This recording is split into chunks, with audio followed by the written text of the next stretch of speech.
Hi, it's Ciara and welcome back to animation. For today, we're going to get started on our storytelling. We're going to begin with character development. And for this lesson, you will need a piece of paper, some pencils, colored pencils, and some scissors. So to begin, we're going to talk about the main characters that happen in a story. We have a protagonist, which we usually classify as the hero, and the antagonist that we usually classify as the villain or the anti-hero. Alongside those two main characters are what we call secondary characters. Secondary characters essentially help fulfill the goals of whatever the protagonist, the hero, and the antagonist, the villain, are. So to begin, we're going to think about our protagonist. Your protagonist is the hero of the story. You want to make sure that you give this hero some flaws. Even superheroes have flaws. We want to make our characters as human as possible. So oftentimes, writers will develop characters that share talents or skills or hobbies that they also have. This just helps you be a little more descriptive when you're making your characters and makes them more relatable. For your villain, you might want to think of some bad things that your villain is going to do, your antagonist in your story. But you want to make sure that there's a motive behind all of the things that the villain is doing. For example, if your villain is destroying all of the buildings in a city, you want to make sure that whoever is watching your story or reading your story knows why the villain is destroying the buildings. This helps add some humanness to the villain, and it also gives you the opportunity to allow the hero to change the villain over to a more heroic side at the end of the story. That's what we call a character arc, which we'll talk more about later. The overall development of your characters is you want them to be oppositional to each other. The yin and the yang, the black and the white, the sweet and the sour. You want your protagonist and your antagonist to complement one another in the way that they are opposing to one another.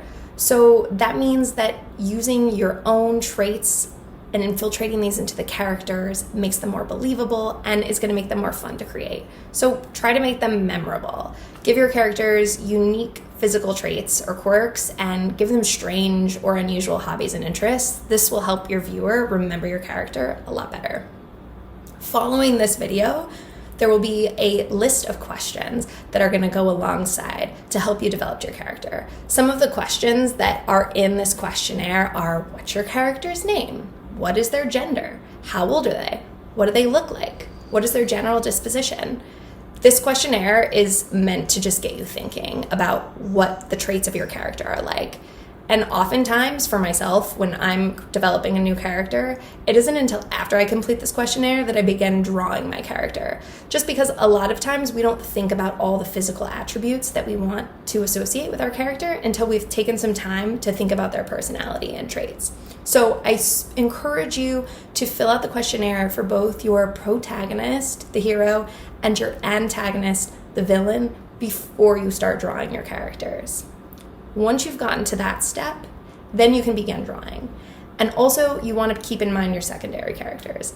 These characters you might not feel as compelled to fill out the questionnaire for. Secondary characters usually don't play a large role in our stories, so it's okay if you don't know a lot about their traits. But that's where we're going to start. So go ahead and fill out that questionnaire. One for your hero, one for your villain, and then you're going to meet me back here, and we are going to start animating those characters. So to start animating my characters, all I'm going to do is just place them on my background and test out how they look. It's important that for your protagonist, you create at least 4 different versions and different emotional states for your character, just for development of your story later. And you're going to do the same with your antagonist. This is my antagonist here. This is one of the emotional states of the antagonist. Then I'm going to place my secondary characters into the screen to make sure that their sizing is correct. Really, this is just about testing the size of our characters and making sure that we have a few versions of the antagonist and the protagonist before we move on to our setting. So that's it for today. Next lesson, we'll discuss setting, which is going to act as an entry point for the plot of our story.